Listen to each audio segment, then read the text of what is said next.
మనుషులను సృష్టించేటప్పుడు దేవుడు అంటాడు, మన పోలిక చొప్పున మన స్వరూపమందు నరులను చేయుదము రండి అన్నాడు. అక్కడ విన్నారు ఎప్పుడన్నా వాక్యం చదివినట్టు గుర్తుందా మీకు?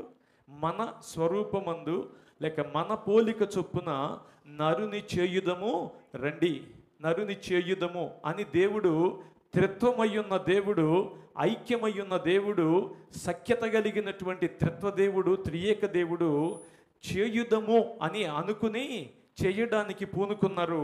అలా ప్రపంచ చరిత్రలో మనుష్యుడు ఉనికిలోనికి రావడానికి మొట్టమొదటిగా దేవుడు, ఐక్యమైన దేవుడే నాంది పలికాడు. కనుక దేవుడు ఐక్యమై ఉన్నవాడు గనుక మానవ కోటిలో అలాగే సంఘములో కూడా ఆయన కోరుతున్నది ఐక్యత. ఐక్యత రకరకాలుగా చెడగొట్టబడుతుంది. సాతాను మరి సమాజాన్ని చెడగొట్టడానికి రకరకాల ప్రయత్నాలు చేస్తాడు. అవన్నీ వేరే వేరే కారణాల వలన, కొంతమందికి క్షమాగుణము లేకపోవటం వలన ఐక్యత దెబ్బతింటుంది.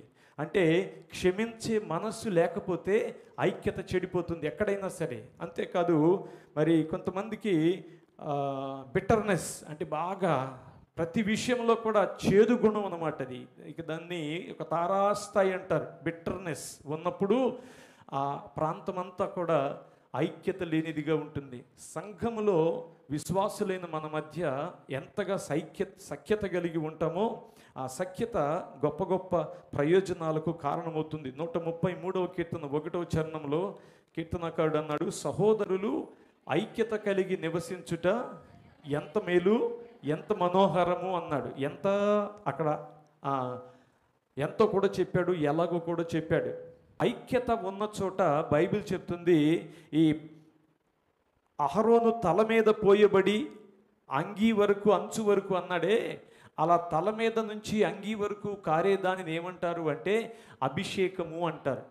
ఐక్యము వలన, ఐక్యత వలన, సఖ్యత వలన ఒక వ్యక్తికైనా, సంఘానికైనా, కుటుంబానికైనా దేవుని అభిషేకము పొందే ఆధిక్యత కలుగుతుంది. దేవునికి స్తోత్రం.